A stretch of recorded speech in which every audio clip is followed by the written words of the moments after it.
Julie, what messages are the U.S. government and media sending? Subliminal or psychological? I believe the first female U.S. president will be the one who gets financial education to be taught in schools from first all the way through 12th grade. Rationale is defined as based on clear thought, understanding, and reason. So, irrational is lacking logic. Most people do not know or understand the psychology money has on us for making informed financial choices and achieving our financial goals. Emotions and financial behaviors play a role in our financial decision-making process. Financial literacy, it involves critical thinking. It is easier to advise you on financial issues than to teach you. It's easier to advise you than to teach you. Think about it. No one is completely rational when it comes to money. Robert Kiyosaki, Dave Ramsey, Elon Musk, Scott Bezos are super wealthy, and they are not entirely rational with money. So how could you be? A good budgeting strategy is a 50-25-15-10 allocation of income. Let's tie all of this together. Budgeting is the same for everyone, showing that investing is not based on income.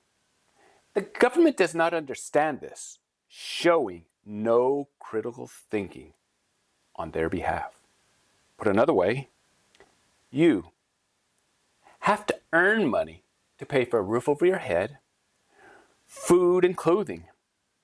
Therefore, teaching financial education in school will help the country as well as its people. Recurring government allowances is their way of endorsing insanity. No male president has come to this understanding and conclusion in over 200 years. So it will be a woman who brings this to fruition. For you doubters, the government creates policies supposedly to help you with money without creating a policy that truly aids in the mindset development. How good are Roth retirement accounts? Roth retirement accounts were created in 1997 by way of a Taxpayer Relief Act. Before continuing, we need to ask, who benefits from tax relief? Did you say the taxpayer? Is this subliminal messaging? Was the change good? If yes, then why a few years later, in 2001, that's basically 4 years later, were catch-up contributions newly offered? 4 years later, we're talking about something that should be good, and it's already being changed.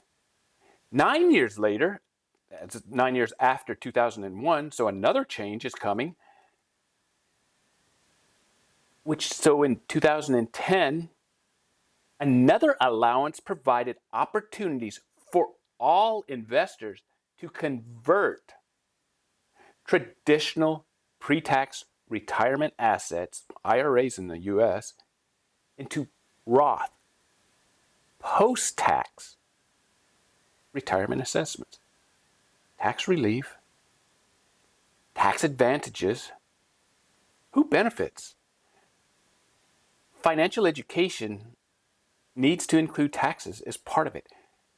It's broad. It's not just budgeting, put your money into the stock market. There's far more to it. Moreover, why did the Secure Act 2.0 remove RMDs, required minimum distributions, for Roth 401k retirement accounts? Remove the RMDs. There is so much changing since 1997. 25, so less than 30 years later, we've had a number of changes. Why is it easier to advise than teach? That's easy. Advising is today and the near future. Most people seeking or getting advice are those near or in retirement. They wish they started investing younger. In the year of 2025, Roth retirement accounts are fantastic. But what about the year 2035 and later, such as 2055 or 2065 is a better time frame to consider? Millennials, those born from 1981 to 1996, they'll be retired or beginning to retire to take required minimum distributions from their early career money. So they're born, you think about it, 1996, they're already, so you're at least 25 years working. The rules just now coming out for, say, the Roth, where the companies can offer Roth. So they probably put their money into the traditional IRA, and they're going to have required minimum distributions of that around 2055 and 2065. Right in that time frame there, they're retiring. So think about it. You're a recent college graduate. Do you get the option for catch-up contributions? You're a 20-year employee who has either saved or not saved for retirement. What good is the catch-up option? If you've saved, do you need it? If you haven't saved, what makes the government think that they're going to get you to start saving now? So who does it help? It doesn't help the non-saver because they haven't learned to save. It does, however, benefit the individuals of Congress and the Senate because they can save more taxes. So the government is saving the taxes. But us that are not in the government, we don't really get this benefit. And now with the Roth IRAs from the Secure Act of 2.0, putting into the Roth, well, it can save those that are already investing. But again, the catch-up.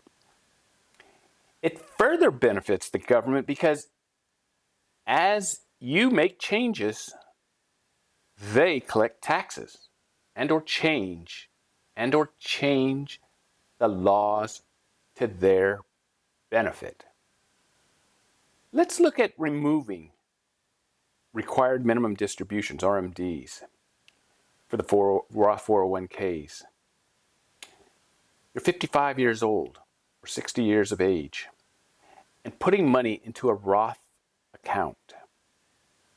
You pay taxes now, and rather than withdraw for income, it sends you a message of withdrawing from your taxable account or ensuring you utilize your traditional retirement monies to the maximum before gifting them as an inheritance.